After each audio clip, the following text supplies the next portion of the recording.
I just started the biggest photography project of my career, and I'm launching it with this 6-year-old camera. It's not the newest tech or the biggest hype, and that's exactly why I chose it. Let me explain. Welcome back to Simpich Pros. I'm Kemper Simpich, one of 2 Simpich brothers, and we are obsessed with cameras, lenses, and dragging them into the mountains and outdoors on actual adventures.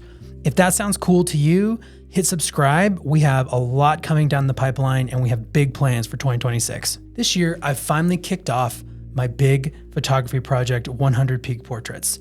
Basically, I'm going to be taking 100 photographs of 100 mountains all around the world and telling their stories in the most unique, real way I possibly can. And now that project actually lives on another channel that the link is in the description. And I actually have 2 episodes already up, Mount of the Holy Cross and Cirque of the Towers up in Wyoming. So if that sounds interesting, you should definitely check that out. Basically, with this project, I have 2 main goals. One, I love photographing mountains. So photographing 100 of the most beautiful mountains I can find is an amazing quest. Second, I'm on a mission to showcase and find the real meaning in real places still in this world. We live in a new environment. The digital age has kind of turned into the generated age. And really part of my quest with this project is to showcase some of these real places and take real photographs of moments that are actually happening in front of me and bringing you along on the journey in the video and telling the story of this unique mountain and unique place. So when I first started thinking about how I'm going to do this whole photographing 100 mountains, I kind of romantically in my mind was like, I want to do the whole thing with one camera and one lens. And I really decided not to really wander into that territory because just logistically, this is going to take 10, 15, who knows how many years, to do all 100 all over the world. It's a huge logistical, ambitious project. So doing it with one camera and one lens, that's, not realistic. But I'm I wanted there to be cohesion and a visual identity with all of them. So I'm let's kind of do one focal range kind of. And so I poured through my photography and was looking and researching kind of what photographs I'd taken and the look that I kind of liked. And I kind of landed on this 24 to 35 millimeter range as being my favorite, with 28 millimeter kind of right in the middle there being my favorite. And so my mind to start this project immediately jumped to the Leica Q3. It has a beautiful built-in 28 millimeter lens. It is small, light, compact, with all the quality I could ever want. And for the first portrait in this project, that's the camera I used. I tried it out and I absolutely loved it. I was right. It is the perfect camera for this project. After I got home, even though I actually loved the experience of using it and just loved that camera in general, I couldn't really justify the cost in the current way my kit's set up and all the things I need to do. And it just is it was very expensive, but very specialized. So maybe in the future, I would like to get back to the Leica Q3, but for now I had to be no, I can't spring and buy one of my own. So for the next portrait, I'm I really liked the small, light, compact nature of the Q3. So I decided to try the Sony A7CR, and image quality wise, it was perfect as well. It's 61 megapixels. I've used the A7R5, which has the same sensor extensively. So the final image quality was incredible. But as I came back from that trip and as I was coming back, I was realizing that the actual experience of using that camera just paled in comparison to using the Q3, the tactile feedback and the menus and just the quality of the camera itself. So as I was thinking about the camera that would kind of fit that criteria, it reminded me of a camera I actually tried out just a little bit a couple of years ago, and that was the Leica SL2. Now, when I tried it out, it was the latest and greatest, newest thing that Leica had released. Was super expensive, but the little bit I got to use it, I was honestly awestruck by this camera. The the design, the build quality, the simplicity, the image quality, the colors, all of it kind of came together. And I was like, man, this is an absolutely amazing camera. But it didn't fit into my workflow at the time. I was heavily invested into Nikon, and it just didn't make sense right at that time. But now we're like 3 or 4 years later, and I thought about this camera and I'm like, you know what? It's not the latest and greatest. The autofocus is not, where a lot of the modern cameras are. But for landscape photography, this camera has everything that I need. It features a beautiful 45 megapixel sensor. And, that's not the 61 megapixel of the Q3 or the A7CR. But I've talked about that, I really feel like that 45 to 61 megapixel range, you do get a little more detail at 61, but it's not enough to really alter my choice in camera.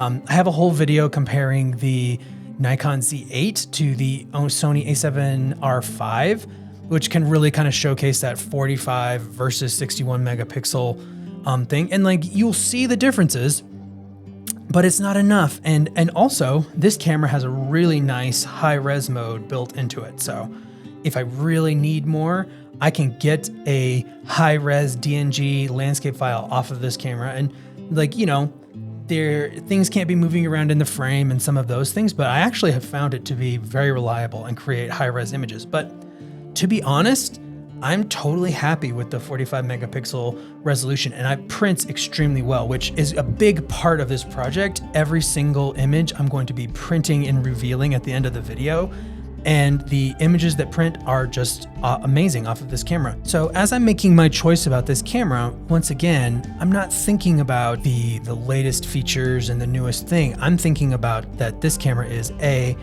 it's built like an absolute tank. It's carved out of a single piece of aluminum. It has this amazing leatherette wrapped around it with this rubber indent right here.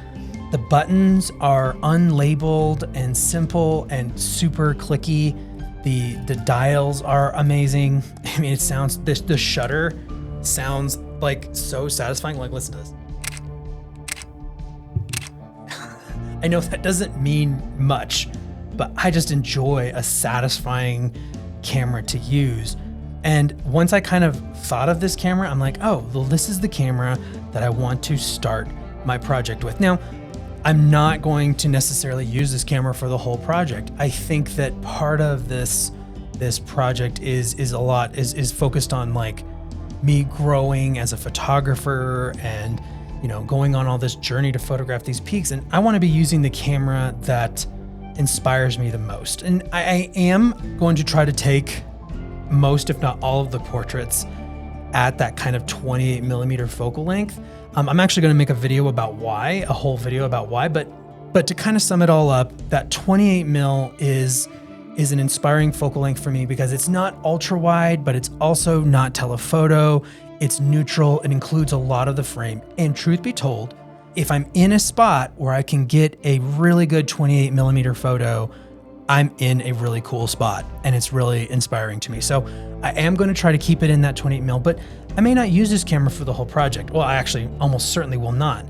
And I want to use the camera that's kind of inspiring me the most. Now, all of this build quality and aesthetic wouldn't be worth much if the image quality wasn't on par. And that's another thing that it really showed itself with the Q3 is that Leica image quality, you can argue with me all you want, but there's something special about the colors and the contrast and everything that comes off of a Leica camera that I've tried to replicate as best as I can on other cameras. Like with the A7CR, I tried to find well, what is that Leica look? And sure, you can edit an image to look almost however you want, right? But that initial relationship that happens between colors and contrast and light in the camera, it can't 100% be replicated. And it's as a starting place, which is something that's really important to me because as I'm making these photographs, I want the person watching the video to feel like they almost saw the photograph out in the wild, right? So I want it all to be like an in the moment thing. And I want to see the photograph on the back of the screen as I'm taking it and feel like I understand what it's going to look like. So that starting place, that Leica starting place, is super important to me. So sure, we can argue about whether Leica colors are real or not. I guess to me, it doesn't really matter because I believe in it and it makes a big difference to me. So one last reason why this camera makes a ton of sense is part of the reason the Q3 didn't. This camera is affordable in 2025, almost 2026. Like, this was a very expensive camera when it came out. It was a luxury high-end item. Now I was able to get this camera for right around $2,000, which for the image quality that you're getting, for the build quality you're getting, I would venture to bet you can't beat it. And if you're a landscape photographer, I would say it's kind of like a no-brainer deal right now. And sure, there is the SL3, it has more megapixels, but it also has more cost. And this camera for a landscape photographer is 80, 90% of that camera for like a third of the cost or less, depending on how used you're willing to go with it. This one was in excellent condition, and honestly, I can barely tell that it's been used at all. It's an amazing shape. So it represents a real value in landscape photography. Now, I also know what you're thinking. You're like, well, you have to put a lens on here to take images, and you're 100% valid. And if Leica cameras are expensive, those Leica lenses are even more so.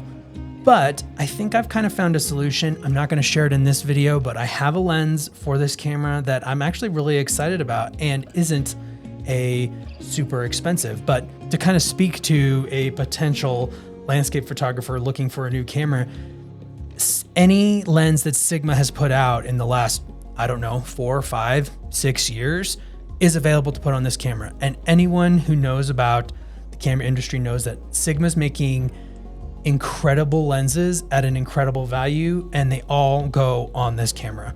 So yeah, you're losing some of that Leica-ness by using a Sigma lens, but it's available and they're all fantastic lenses and they go on this camera. Now, what are the downsides of this camera? Well, there's a couple of things that you could look at as downsides. The autofocus is not great for moving targets or video. It's just not. It's slow. It's actually not even phase detect. It's just contrast detect autofocus. So that's like a thing, but for a landscape photography, is that super necessary? No. And also the autofocus that it does have is very fast and very accurate, especially in like a landscape photography context. So I'm super happy with it. And like I said, for what you're getting, it's actually incredible. It also has a fixed back screen here. And like, for me, that's a little bit of a mixed bag. I generally shoot vertical anyway, and actually all of the portraits are going to be in a vertical format. So most cameras don't flip out in that way anyway. You know, if they have a tilty flippy screen, and some of Nikon's do, and some of Fuji's do too, but there's a lot that don't, and Leicas don't, other Leicas. But like, honestly, I haven't really had a big issue with the screen being fixed. It's just kind of like, well, that's how it is. I don't pull it off the back as much as I maybe thought. And it's something that I was really like, when I first was thinking about this camera, I was like, I don't know. It hasn't actually been a big issue in use so far. I'll get back to you in a few months. I think when I've used this camera for 4 or 5 portraits, I think I'll be able to give you a better report on some of that stuff, but that could be one potential issue for you and honestly for me. So what's the big takeaway that I want you to take away from this video? Well, honestly, it's not necessarily that you should go out and buy an SL2 right now, but it's when you are thinking about your photography project or what you want to do with your photography right now, I think it's just as important to think about a camera that inspires you as a camera that has all of the latest specs and all of the latest bells and whistles. I think that in 2026, it's more important than ever before, since photography it's a more niche thing. And I think getting out and enjoying the actual experience of it is just as important as the images themselves in the long run. And I personally want to be using a camera that I really enjoy the whole process, from holding it in my hands and taking the images to editing the images and hanging the picture on my wall. I think it's really important to me. And so I think as you're thinking about your camera, finding something that inspires you and that you enjoy using just as much as the latest and greatest, because the camera companies are always going to tell you the latest and greatest is going to take the best photos. And it's just not true. In this day and age, it's been a long time since I've gotten a new camera and been like, this is taking way better photos than the camera that I had before. It's been a long time. So that user experience to me has become more and more important. Thank you so much for watching this video. If the 100 peak portraits intrigues you at all, I'm actually going to be throwing a link to the first episode up on the screen now. I would also appreciate your subscription to either this channel, the 100 peak portraits channel, or both. And with that, I'll see you on the next adventure.